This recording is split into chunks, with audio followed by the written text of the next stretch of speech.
In this lesson, we're going to learn how to add a ceiling in Revit. The first thing you need to do is come under the project browser and make sure that you're on 01 entry level underneath the ceiling plans category. Now, this is important because ceiling plans means that when you're looking at your rooms, you're looking up toward the ceiling as opposed to floor plans where you're looking down toward the floor. Now, if you try to place a ceiling inside of a floor plan view, Revit will allow you to do it, but you won't be able to see them until you go into your ceiling plan views. Underneath Architecture, find the Ceiling command and select on Ceiling. We'll see here that there are two different kinds of ceilings that we can put in. One is called an automatic ceiling, and the other is a sketch ceiling. We'll first start with an automatic ceiling. Zoom in here to the top of the building, and you can do that by just moving your cursor in this general area and then spinning the wheel on your mouse. From here, go to your properties, and make sure that instead of a compound ceiling, that we do the 600 by 1200 millimeter grid. This building, which came with Revit, was originally drawn in metric.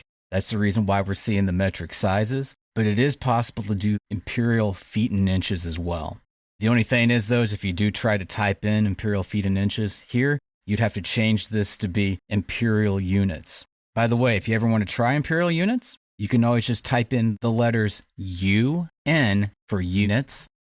Come here to length and then click where it has this, and then you can change the units from this dialog box. But from right now, I'm going to leave this in millimeters. I'll click on OK to this and OK to this, making sure, once again, this is 600 by 1200. And because this is an automatic ceiling, it will find those outer walls automatically. And if you click to place it, you'll now see a ceiling grid inside of this area. And it'll try to center that ceiling grid inside of these walls as best as it can. If you want to have the height be a little bit different for this ceiling, you can do that too. There's a height offset distance over here. And if you change the numbers of this and then click inside of the area, even though it's kind of hard to tell, in fact, you can't see it from this view, this one is now 100 millimeters shorter than the one in this room. In this case, we can see that this pattern is going in the opposite direction of this pattern. Revit does keep an eye out to where the widths and where the lengths inside of these rooms are. So it'll try to rotate this around so that the pattern will match and fit inside the space the best that it can. Now, I'd like to put another one over here. In this case, I don't want it to be the 600 by 1200. I'm going to change this to 600 by 600, which is going to give us a series of squares very similar to what we see over here. In this case, instead of just clicking in here, which is probably what I would normally do, and then selecting to place it, in this case, I'm going to do the sketch ceiling option. And by doing sketch ceiling, you can start to draw around here just using your line work to create the outer border. I'm going to zoom in just to make sure that I get the proper corner, come up here to the top. I do want to mention that right now I'm using the line tool that's associated with this command. It's what defaulted with it, but it is possible to do rectangles and circles and arcs and a variety of different shapes as well when you're drawing in. Finally, when you get it the way that you like it, pick on the big green check mark here. And now we can see that that ceiling is now in place.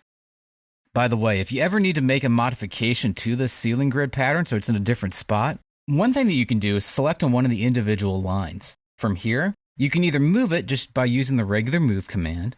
You can click and hold your mouse button down and then drag it from spot to spot if you wanted to, like that.